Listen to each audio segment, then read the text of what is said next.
আসলে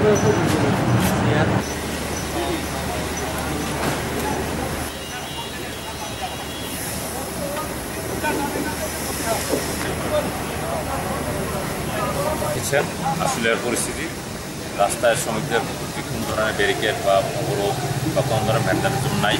পরিস্থিতি সুন্দর স্বাভাবিক আছে এবং ফ্যাক্টরিগুলিতে শ্রমিকরা প্রবেশ করেছে, কাজ চলছে।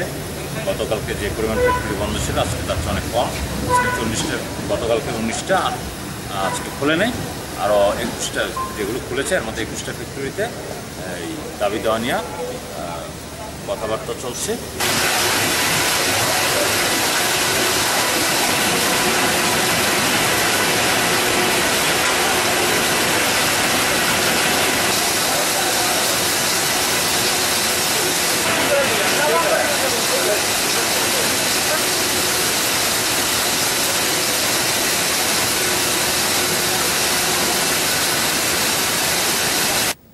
চলছিল ভালো, আমাদের আশেপাশে সব ফ্যাক্টরিগুলোই ভালোভাবে চলছিল, কিন্তু কিছু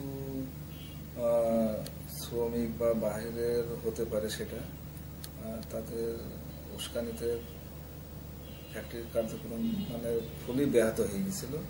যার কারণে আসলে তো আমরা গার্মেন্টসে কাজ করি, এখানে লক্ষ লক্ষ লোকের সাথে জড়িত, যার ফলে আমরা যেসব বায়ারের সাথে কাজ করি বায়ারদের কমিটমেন্টও আমরা ঠিকভাবে রাখতে পারছি না। অনেক সময় কাজ যখন আমরা করতে পারি না, সবকিছু ডিপেন্ড করে কিন্তু এই আমাদের মানে প্রোডাকশনের উপরে, যে কারণে যখনই আমরা কাজ করতে পারি না অনেক সময় বায়ারের সাথে কমিটমেন্ট ফেল হয়, অনেক সময় বায়ার চলে যায়, অনেক সময় অর্ডার অন্য কোথাও চলে যাচ্ছে, যে কারণে আসলে সার্বিকভাবে গার্মেন্টস সেক্টরটা আসলে ক্ষতিগ্রস্ত। আর আমাদের উচিত হবে যে আমরা সবাই যেন একসাথে যেন আমরা এই সেক্টরকে আরো শক্তিশালী করতে পারি, যেন এখানে লক্ষ লক্ষ লোকের কর্মসংস্থান আছে সেগুলো আমরা যাতে রক্ষা করতে পারি, এবং সাথে সাথে যেন মালিক পক্ষের যে সম্পদ এটার জন্য কেউ যেন ক্ষতি করার চেষ্টা না করে।